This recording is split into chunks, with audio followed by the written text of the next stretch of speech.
There's nothing very strange afoot. It's more that there are some significant resourcing issues at Audit New Zealand which are causing us to not have our work completed in the timeframes that were agreed. So currently what's happening is they're finishing off the second part of the second director review, which should allow them to then release their opinion.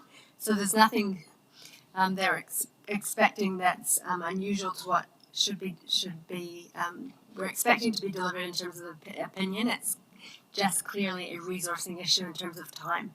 So Stephen apologises, but he will let us know as soon as the second review is finished.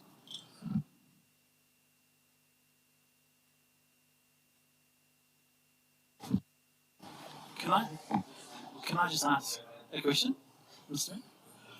Just on that advice from Mr. Lucy. So it is likely to come through tonight, or is it a matter of perhaps just saying we just need to park this? I mean, I know the requirement is that this has to be signed off by the 31st of December. But yeah, is it a case of waiting for them tonight, or just parking it for a little bit longer? I think it is quite good to have a hard and fast deadline that we need to stick to, because then we'll make sure we can deliver it.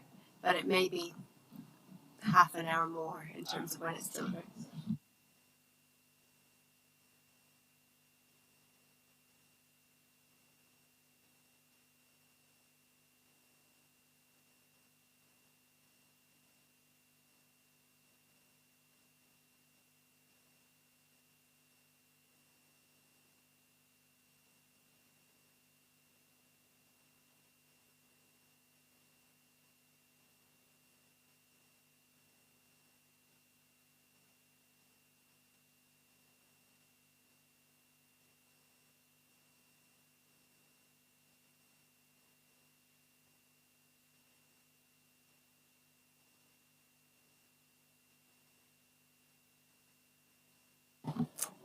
Okay, so I did just email you all a final presentation. There were just a couple of changes in it in terms of wording. So if you want to stick to your old one and you've got your notes on it, that's fine. I can always flag as I go through if there's been any changes as we work through. But the intention of today is to work you through the proposed capital budget side of the annual plan. And we've tried to incorporate the questions and additional information that were requested around Councillor Bishop, for example, asked some questions around how much have we completed in terms of the capital program so far. So in those slides, you'll see that we did include the actuals in terms of for each project, the level of work that it has been done already. So what we intend to do is work through each activity area. Please ask questions as we go. We've given you the views of a 3-year view, what we've had planned in the long-term plan and what we've got now, so we can work through each of those at an activity level. And then we'll have a bit of a recap on the rates. But the intention of this workshop, and particularly, is to give a view for officers from a consultation perspective. And I think there was a bit of a steer or an indication given at the last workshop that there may be some appetite to not consult because there hasn't been a significant change between what was planned in the long-term plan. But this workshop today, ideally, we would go away for Christmas knowing what the intentions were for this council in terms of consulting or not. So we'll work through the slides if that works and then give you a chance to ask any questions as you go. So this slide's really just an initial one to give you a view of where the debt picture looked in the second year of the long-term plan. So as you know, when we worked through the long-term plan, that pressure really on in terms of the borrowings limit comes in and around years 3 and 4. So there is some capacity in year 2, but that pressure does come in and around years 3 and 4. So that's just a quick view of what the debt looks like at this stage. So there's a lot of numbers throughout this presentation, but I thought it was important that you had the detailed view of what's happening for each activity area. So I'll just talk you through the information on this first slide because it doesn't differ as we work through the rest of them. So that first column there, so you see down the left you've got all the different activities. The first column there is actuals. So as of the end of November, we've had a spend of $6.8 million so far this year. In terms of of the budget. So you can see in that second column, at the bottom there's LTP, which is 55 million. So when we signed off the LTP, we signed off an LTP for year 1 of 55 million, 55.5. Year 2 was 47, and year 3 was 39.8. During that long-term plan, we also, in year 1, as part of signing off the rest of the annual report, we approved a carry forward of 2 million into the 21-22 year. So when we present at FAR, we will talk about the 57 million, which is the 55 we agreed in the long-term plan plus the extra 2. So that second to last column on the right there gives you a view of where that carry forward is broken down. So at a high level view, if you look at the middle blue column there, we've got an LTP 3-year capital budget, excluding carry forwards because they weren't in the LTP, of 142.7 million. And at this stage, in terms of what is being proposed, that's planned to be 144 million. So the LTP was 142.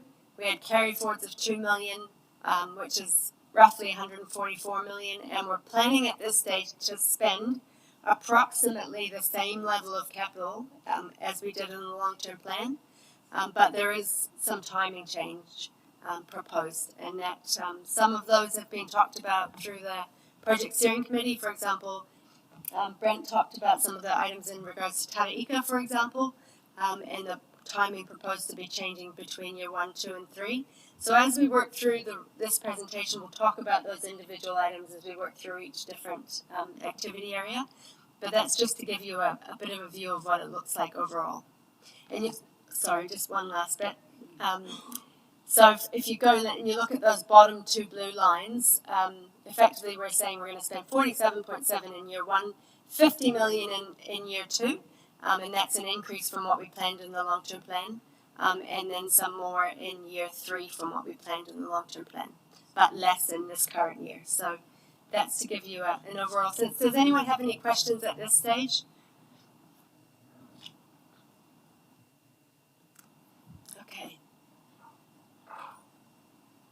So community facilities and community support, how we framed up the slides as well as that top line gives you a view of what the revised estimate is for each of the 3 years, and then that second line is what was planned in the long-term plan. So that just lets you know that there isn't much change happening in the community support space.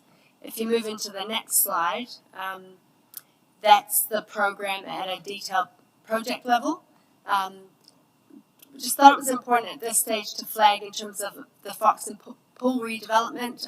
Detailed design work is happening. And there may be some pressure in terms of budget with that. We wanted to flag it at this stage, but that won't be known until more work is done around that detailed design. In terms of how we're working through this, is this speed-wise, is this okay? Will you just let me know if you've got questions as we go? Just stop me if I am going too quickly. And nothing really significant to flag in terms of this next list of projects for this area. So before we move on, does anyone have any questions or things they want to raise in this particular activity area?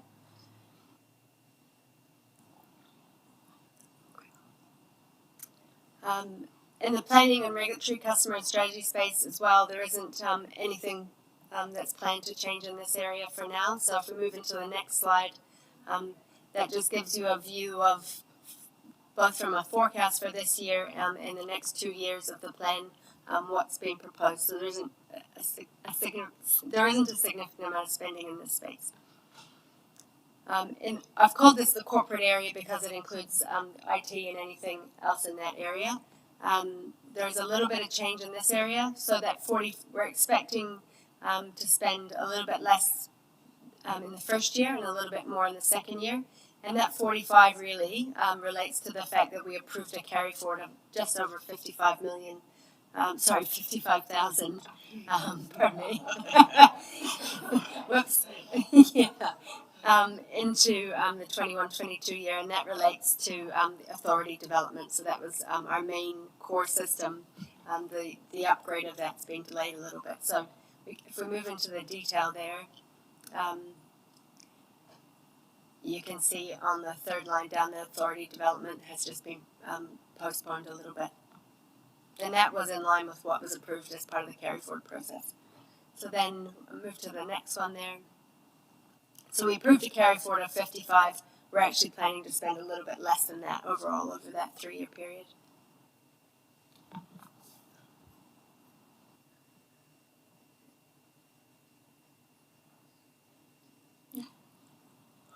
Yep.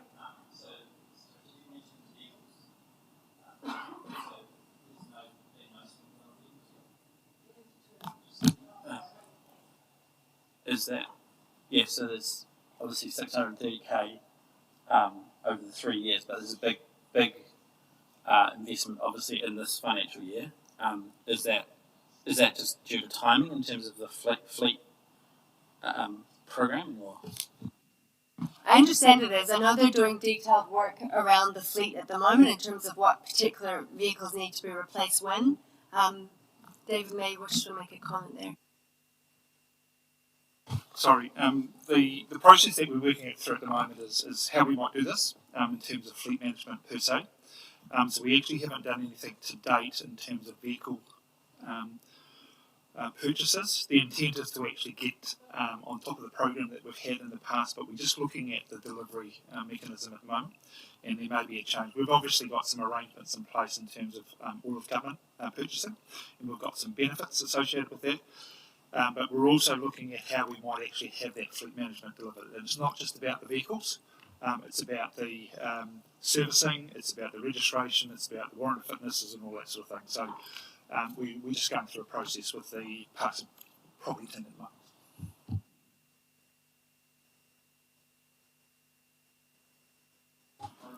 Yes, it is. And I see Wellington City Council have announced that their whole fleet will be electric by 2030. Are we looking at anything in that? We will work through our suppliers in terms of a staged approach to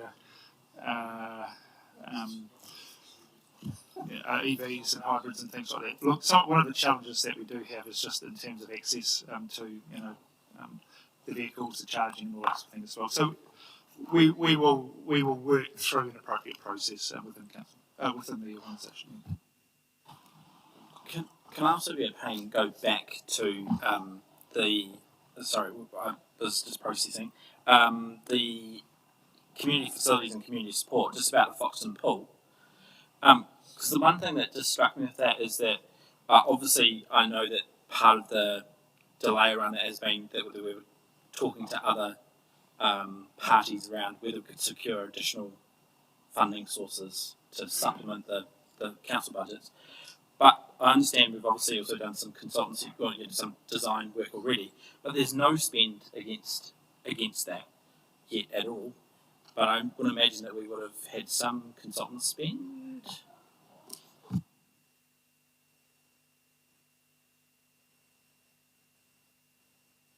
Sorry, Brent, can you find a mic, please?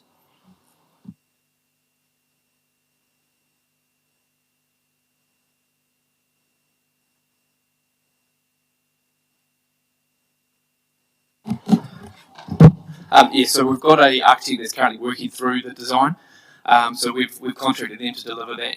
In the first stage, that will be the detailed scoping, which is alluded to up there, where they've taken off cladding and to get a better understanding of how the current building is performing, and that'll give us a real detailed sort of indication of what the price of the build is going to be. And so the costs are starting to come in this month, and they will from here.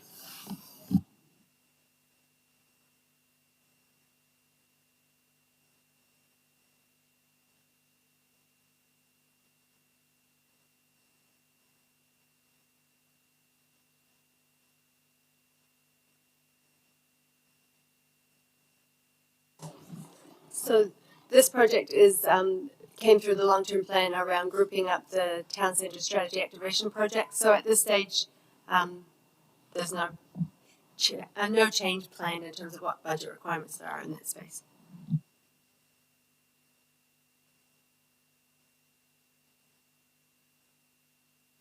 So in terms of the next one, there are a few timing changes proposed in this area, and they relate to, for example, the toilets for the splash pad. There's been a conversation around that in terms of bringing the timing of that project forward to align up with when the splash pad is planned to be done.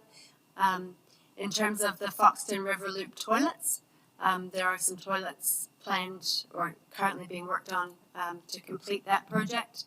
And so that will require some funding to be reduced in future years for that to finish that work in terms of toilet budgets.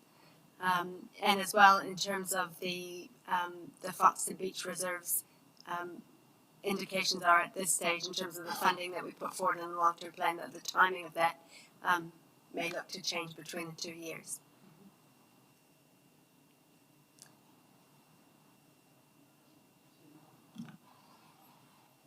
Just a minor detail, might put toilets for Jubilee Park rather than for the splash pad.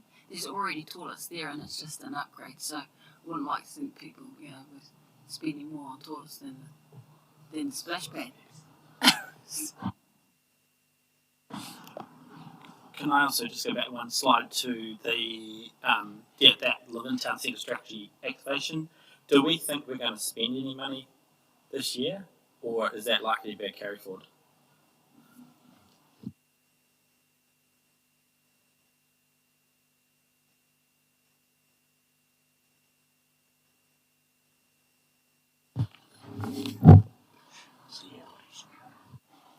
I think I was just going to say.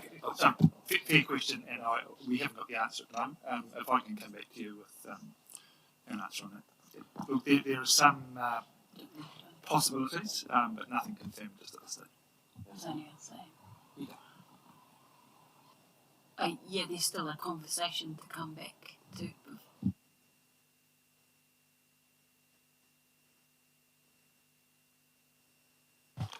So it's a good example, I think, just to note that this is a point in time today, but there may be changes as we're going through the next 6 months as well, leading to a sort of a final outcome of where the capex might sit. So it's at the moment it's sitting as it is today.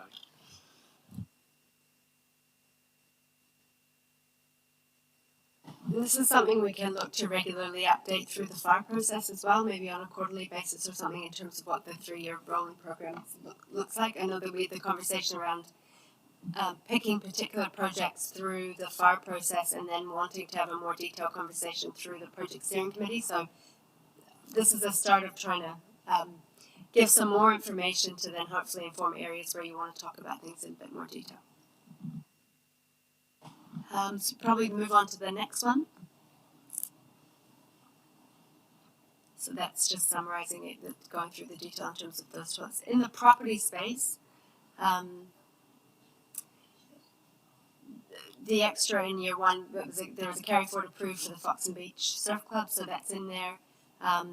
In terms of some of the subdivision work, you'll see that there is potential that they may shift between the 2 years given depending on what happens, so that may change, but that's an indication at this stage. And in terms of the Waitiri Beach Surf Lifesaving Club, some timing potentially in terms of when that project is finished. And then as well potentially a little bit around the strategic land budget as well, depending on what happens in terms of what's required or opportunities that come up in regards to the strategic land budget, because that is really an estimate of some funding available for this council to make decisions on in terms of particular pieces of land that they wish to purchase. And then the next 2 slides really are describing that in a bit more detail, so we probably don't need to go into the detail for those unless you've got any particular questions that you wanted to ask in that property space. Right. Oh, sorry. Just on the subdivision, so the Gladstone Road and then the Forbes Road extension, I think, Mr. Mayor, you previously referenced, I think that, well, actually might have been David, that one of the responsibilities of a new appointment around SMT would be this portfolio in terms of property disposals. Is that correct? Yeah, So- both disposals and not necessarily. It could be development, but it's also just that relationship building with those people that may be involved in that sort of activity. So it's in all likelihood those ones are likely to probably be carried forwards as well, aren't they? But yeah, just in terms of timing of okay. Yeah, so they're signalled in there at the moment for that, but they could always, if something, that's why we've moved them a little bit. Yeah.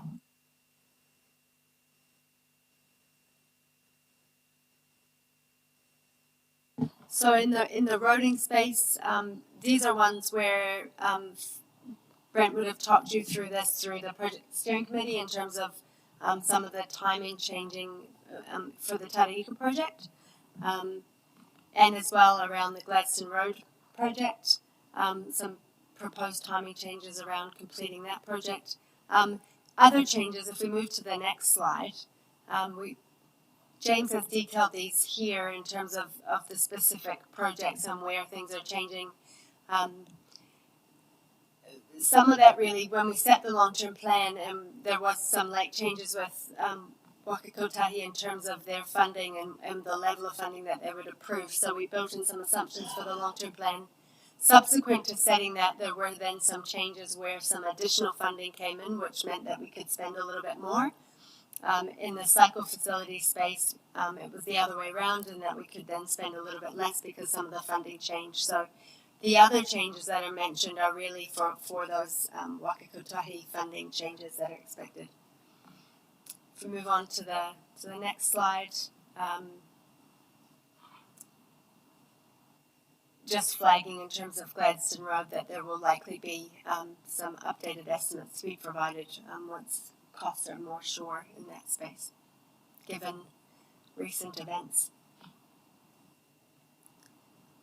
In the solid waste space, we did have some carry forwards planned and approved to come into this year, which was 630,000. If we move into the next slide, what we've intended to do in this space is make sure that there's a reasonable estimate of the costs that are needed, both to complete the current cell capping, so that top line is the estimate in terms of completing that level, but also what we've done, if you see on the third line down, option 1 is putting some estimates in terms of the additional costs that are likely required for post-closure, being completed in those first both this year and next year. But what we've also done in that fourth line is for you from an indication perspective is not knowing yet what the outcome of the consultation process is give an indication that if option 3, for example, was to be to go forward, that may indicate a potentially an extra 1.3 million that would be required in 22-23. So in terms of new cell development, so that's trying to give the best estimate we can in terms of what's required given where we are in terms of the proposals for the landfill.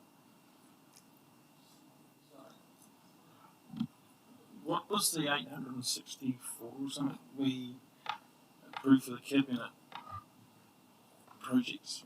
I thought there was a number that came through recently in around the 8 to 900 that we agreed on the price. I thought it was in the 860s. I thought, seem to recall.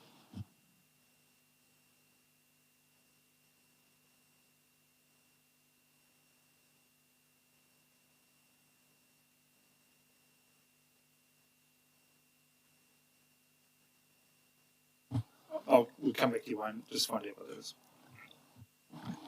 I think if you potentially, if you look at the 1.2 in the 320 reduction, the net of those is around 900,000 in terms of an overall increase.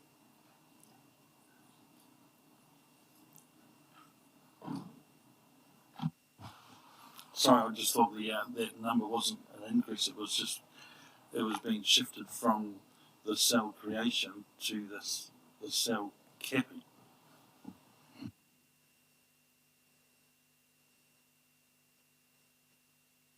we'll have to come back to you on that one.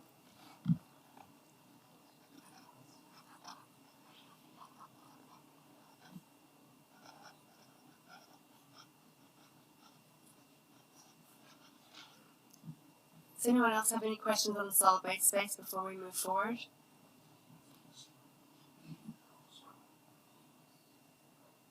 Okay, the next one probably.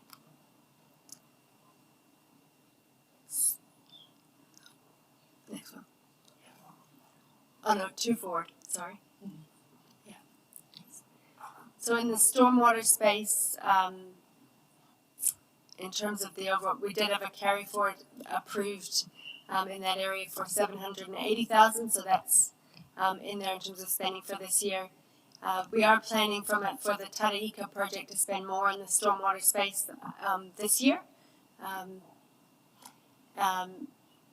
And the timing in terms of the Lake Horowhenua project potentially may change, so that's forecast to move into year 3 at this stage. And so I think we've been moving to the detail here, the next one. So in terms of the changes with the specific projects mentioned here, there's nothing more on this this line other than some specific project changes in terms of estimates. Name changing really, but if we move into the next one.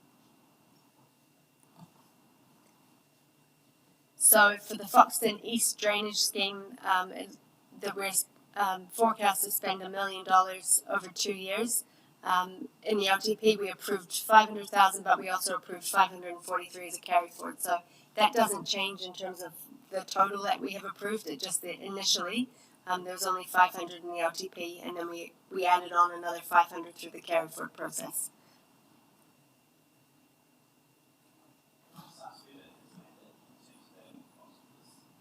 Horizons were trying to suggest that we needed to contribute more into that process. Can we have that discussion now, or is that something you don't want to discuss now? We'll bring some information back to you. Okay. Yeah. Good question, and we'll update you on that as well.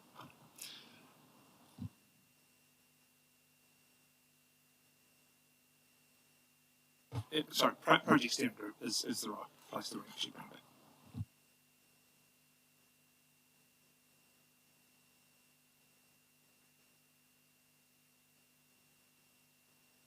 We'll flick into the next details slide for this one, Grayson, if that's okay. So there isn't any significant change proposed for this first group of projects, but if we move into the next one,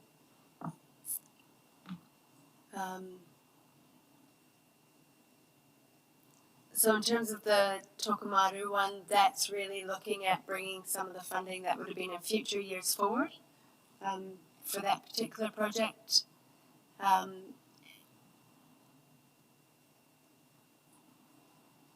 That's probably the main item to discuss there in terms of the Levin strategic upgrade pot that you see there. That's really just movement between specific projects, so no overall change there. And again, the same in the Foxton wastewater treatment plant space. If we move into the next page, there's a few changes there in terms of some funding for the condition assessments and Tokomaru wastewater treatment plant upgrades, some funding there, which is a little bit more, but really overall as they're looking to offset within projects themselves. So there might be a bit of movement between specific lines within the projects, but no major change overall. So if we move into the next one. Oh, sorry. Yeah. Did you want to go? Oh, okay, thanks. So it's, before wastewater was stormwater. I just wondered, David, you're bringing back some information about the Foxton drainage. Could you please bring back some around Lake Horowhenua and stormwater? And even it would be nice to have an update on the progress of Horizons with the weed harvester. I've seen pictures, it looks like they're getting somewhere. So that's great after all this time. But also even the wetland, where's that at? I haven't heard for a while. You know, again, a really good question. I think there's various component parts to that which we'll bring together by way of an update through the PSG. So it's not just council, obviously it's the Lake Trustees and the Freshwater Improvement Fund project that they're involved in, but also Horizons Regional Council and the work that they're doing on the lake as well. So we'll try and bring all those together with an update back to council through PSG. I'm not sure about the weed harvester. I know it's being trialled. What the outcome of that is, I'm uncertain. I can give you a quick update on the freshwater improvement project at council at the moment. Joe and I represent council on that governance board, which includes both the Lake Trustees, Horizons, which are doing the planning, still in the planning stage at this stage, and design of the wetland. We're not due to meet until February again next year, so we're in, probably after that meeting would be a good time to get an update in terms of where they're going. Can I just go back to stormwater? And I presume that these budgets were done before the last week or so. Has there been any thinking about some stormwater work that needs to be upgraded in case this sort of thing becomes common? Look, I think one of the things that we have identified over the last 3 or 4 weeks as a result of, actually it's probably since early this year, because I think we were actually up to the 10th or 11th weather event, which is very unusual. We've got a La Nina thing, not El Nina, and it's actually bringing a lot of rain down from the tropics. But one of the good things that, if there is a good thing about having a whole lot of water, is you can actually get real modelling done rather than assumptive modelling done. And we're recording all of those sort of things that are actually occurring, and that allows us to input to the stormwater management plans that are being prepared, and they've been worked on for a few years now. But the key ones being Foxton Beach, which is requiring a stormwater consent, and we're going through that process at the moment. Levin, and part of that is northeast Levin, and Shannon. I think we're doing as well because we need a consent up there. But it actually helps us bring that information together. In terms of what we might put in place by way of an LTP or budgets, a little bit early to actually identify what the outcome might be of that. But I would, my guidance would be that we will have to look at the investment in this particular area in time. Absolutely, it's a changing scene right at the moment, and I'm not going to say what causes that. So, can I just ask a follow-up question to that then? So take stormwater, I think the slide, the second stormwater slide, where it talks about district-wide improvement works. We've got a budget of 360k for this year, and we've spent 7. I mean, have we committed to do any stormwater work in the next 6 months or not? Is that actually allocated?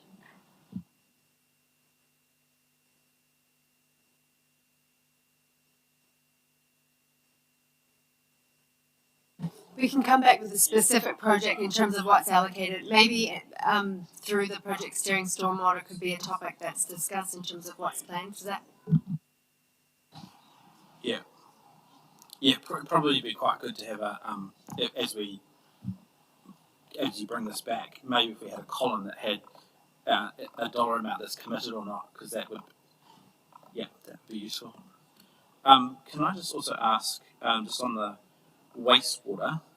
And again, this might be for projects, but there's 8499 Levin reticulation renewals, and so it talks about CCTV work to be done. So I think when we went through the LTP process, we were kind of given for all of the 3 waters a list of projects that would be likely to be done under each of those sort of general buckets.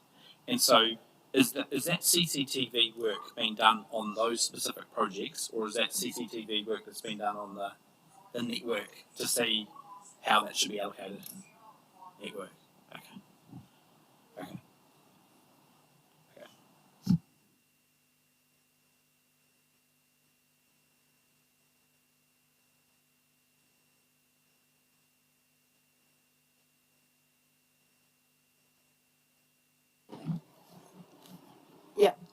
Hearing you, we'll look to do that. I made a note. Yeah.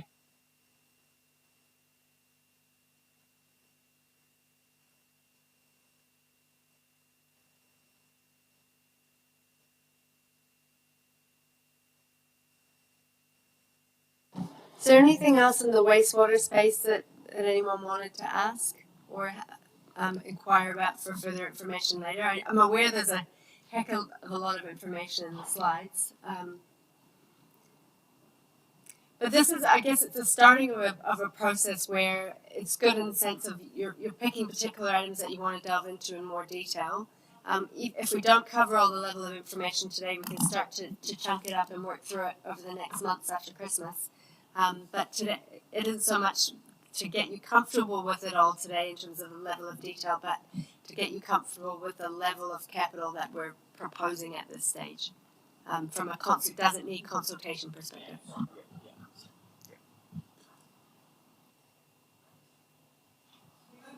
Sorry, Jacinta. Just the 600, what's the narrative behind that? That change?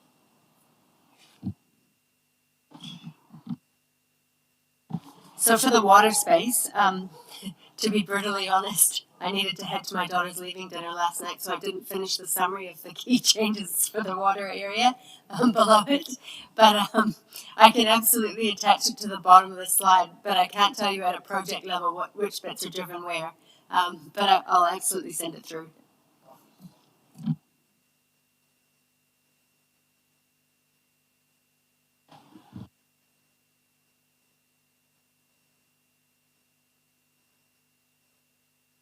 Can I just ask a general question then, which is, so, because this is discussions about whether we need to consult or not, and so if you are bringing in a whole lot of new projects, then there might that discussion, you have to have that discussion. But in terms of carry forwards, does that alone, like the quantum of carry forwards, would that alone trigger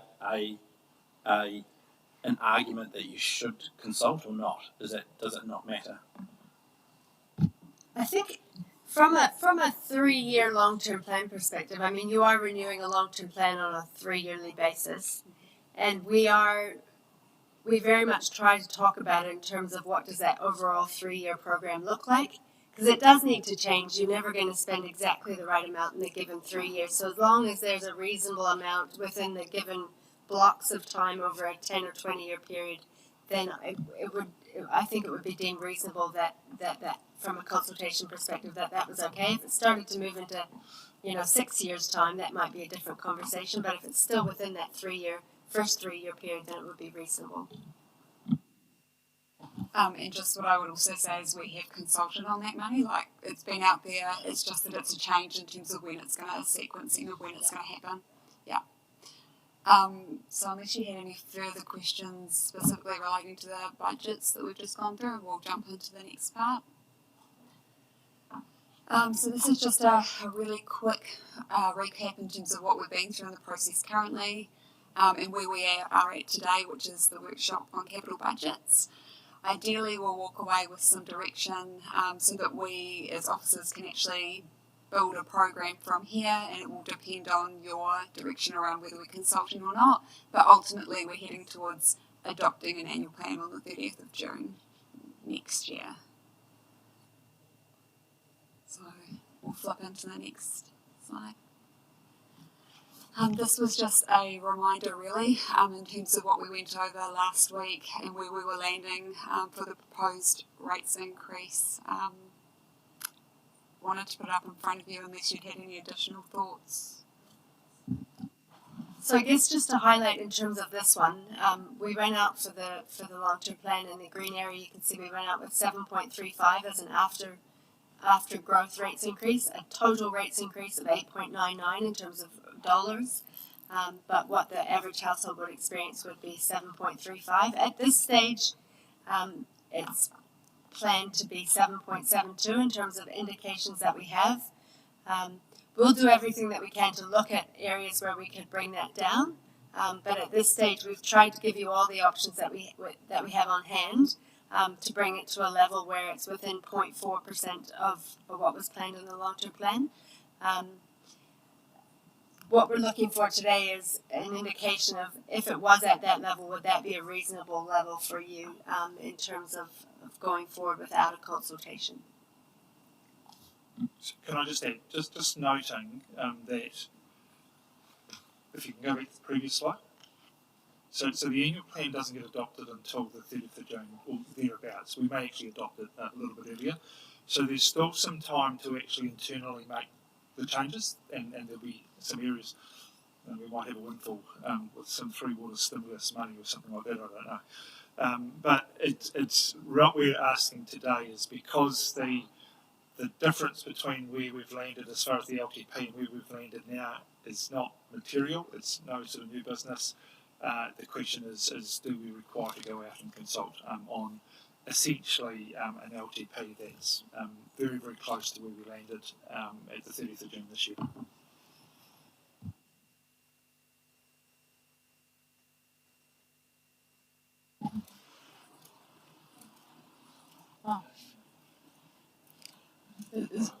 Is anybody else going to say anything? Shall I start? Okay. I'm sort of comfortable with that level, but I'm just a bit worried about if we're like one of those is reduce the level of stormwater maintenance increases and whether that's realistic. I understand about the phasing and the increase to the landfill over 3 years, but we did do that for solid waste recycling, and it sort of came back and bit us, did it? I don't know. I certainly wouldn't like to have to go out and consult because we're not doing anything that's materially different. And I wouldn't like to have too much more of an increase on that 7.72%. But everything's going up everywhere for everybody, and just running council is having to go up just like everything else is, so we can't expect to be putting the lid on things all the time because it's just a fact of life that just doing what we have to do, costs are going to increase just like they are for everyone else, especially when our main job is infrastructure. And the cost of infrastructure and resourcing it is increasing. So what do? Do we have to drop our levels of service if we keep our rates down?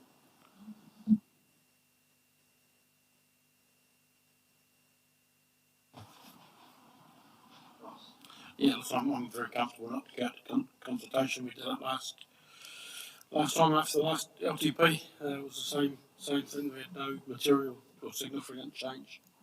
And I'm comfortable not to, but I think the signal probably, I think the feeling around the table will be that closest to that 8.99 within that you can get. And I guess, like I said, Jacinda, we've got time to look at that. Just wanted David and probably Brent as well, around the stormwater stuff that probably could have said before, but now Christine's raised that. There's probably a lot of individual, stormwater issues around the region, around the district that are being attended to on an individual basis, and they can be. I think there's been some good discussions recently with Hasley around that overall stormwater strategy, particularly in some of those coastal communities that was talked about some time ago, and I don't think it's ever been able to be progressed as such, but I think that's probably for incoming CE and other staff probably a priority I'd imagine that we'd want to look at around that overall stormwater strategy, particularly in those low-lying coastal communities and other areas where it's an ongoing issue, because it's certainly not going to get better. I was wondering how we sort of signal that, So just, I'll go back to what I said before about the learnings that we're having around our current experience, and we've identified existing locations, locations that we know that we've had a problem. and it might be a point, and Foxton Beach is a good example of that. But you can't go in and actually fix up that site problem without knowing what the bigger picture is. And you can, quite often what happens, you fix up that site problem and you create a problem somewhere else. So the program of work that's really required is it's almost like a master plan approach to a township. And Foxton Beach is a good example of that. And making sure that we've actually got all of the tentacles sorted out, not just trying to deal with one arm of that tentacle. We've got an example of, and I can't remember the chap's name, that has raised a concern around a culvert around the Whitebait Creek, I think it is, and it's collapsed. Now we will fix that up, but it won't solve the stormwater problem in that particular location without addressing where the water is actually, the source of the water is actually coming from. The question that you have around the stormwater maintenance part of it, remembering that the stormwater maintenance is reaction work, and we feel that we've got a sufficient budget. We actually increased it quite a bit year on year. I think we almost doubled it, but based on last year's actuals, we believe that we can actually cut it down to a level that's still going to be sufficient to actually cater for the reactionary stuff, knowing that there is going to be some capital input required probably as part of the next LTP.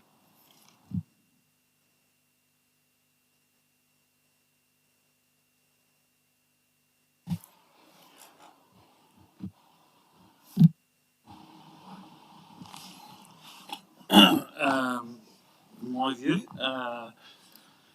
look, I understand this is not a sign-off, so it's, as you say, that we've got plenty of time to let the next 4 or 5 months roll out, and that will give us a deeper understanding of my fear, not just the price increases to do some of this work, but the actual availability of the kit that is needed.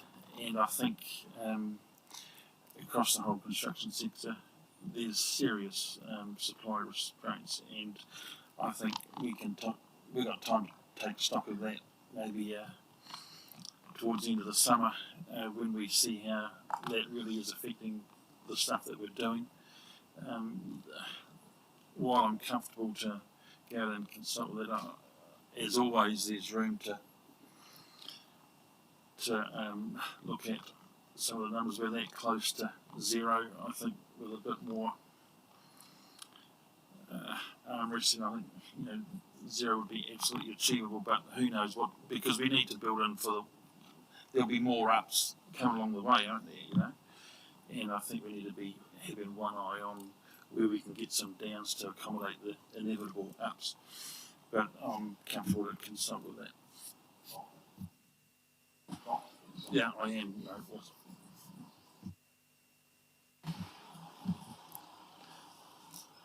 I'll just add my 2 cents in here, and I too agree the fact that I don't think we actually need to consult. I do believe though that there will be opportunities for the public to influence any decisions that we make over the next 6 months, whether it be through workshops or other means.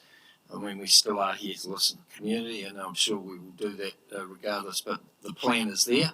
The plan's is not being adjusted to any great degree, so I'm also comfortable that we can not consult on the senior plan.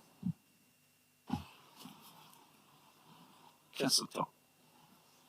Yeah, I'm happy not to consult for all the reasons that everyone's already given, to be honest.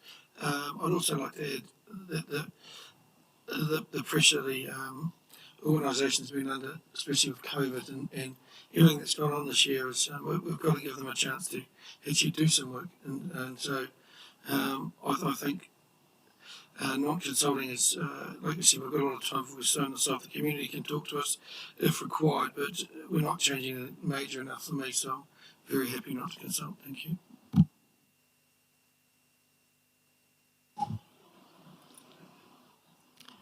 Joe. I'm comfortable that we don't consult, given that this was a huge amount of work, a really well thought out long-term plan. I just think sometimes I'm quite keen for us to get on and deliver what we said we'd deliver and keep doing it. And I think there is pressure on officers to pause before we do an annual plan, whereas they can be getting on and working out what they can do and what they can deliver. So I'd like to see some more delivery. And that we are here to listen to the community, and that if these public workshops are a good opportunity for them to hear what our perspective is and talk to us directly. But I would support just getting on and delivering on what we've said we'll deliver on.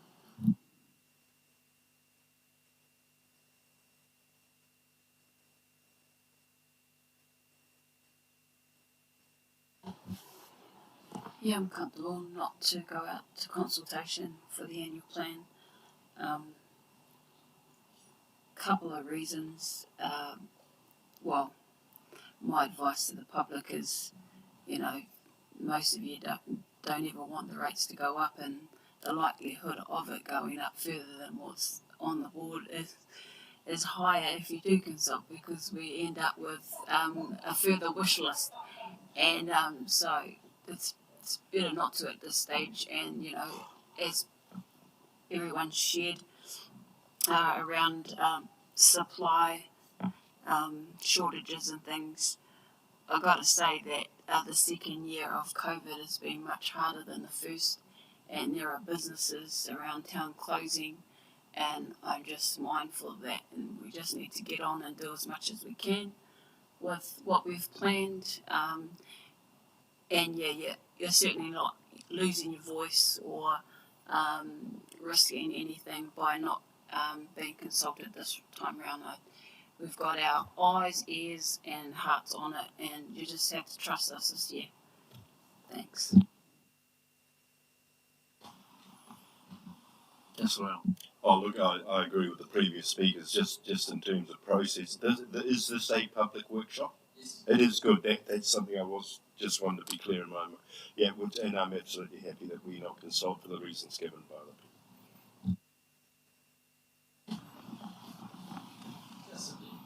I was just going to say I didn't support that 7.35% number through the LTP, and I still don't support it. But in terms of the decision today or the direction today, just reflecting on the officer's advice that consultations are only required if there are significant or material differences, and so based on the direction I can hear around the table, that there is no, in my opinion, no significant or material difference to that number. So I can't see why you would consult.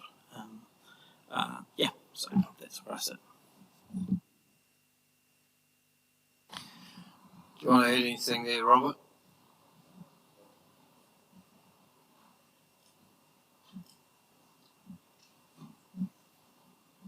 It's on now. Okay.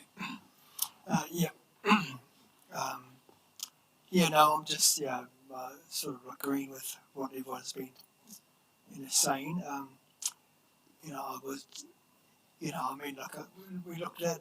Could you clarify for me, Jacinta, that we had a surplus? What was that number again? Surplus in our spend. Was it last year or this year?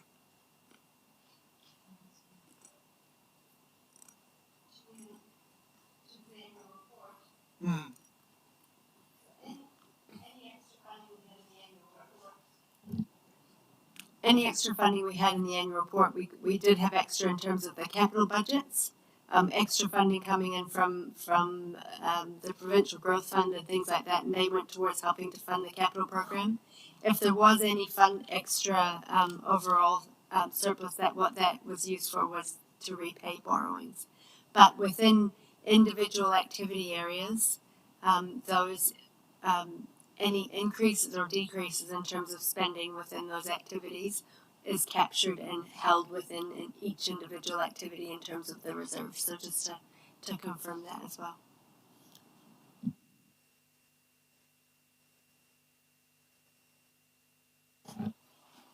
Yeah, I just wanted just to add that, it's really, we have a plan, and like our community have been saying to us, some of the, well, let's get on with it. And if we're able to make those state savings because of all the different incomes that were coming in because of different things, we're able to pay off some of our debt. Yes, it's time for us to get on with some of the programs that we said we're going to do. So, yeah.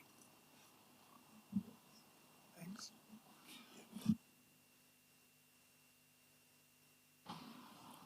That's it.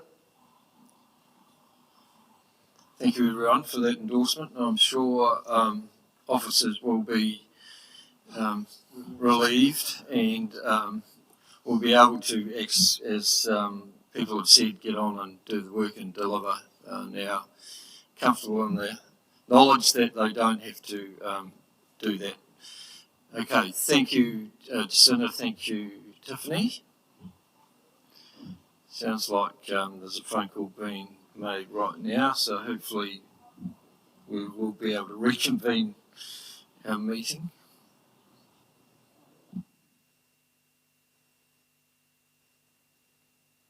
Chapter 100.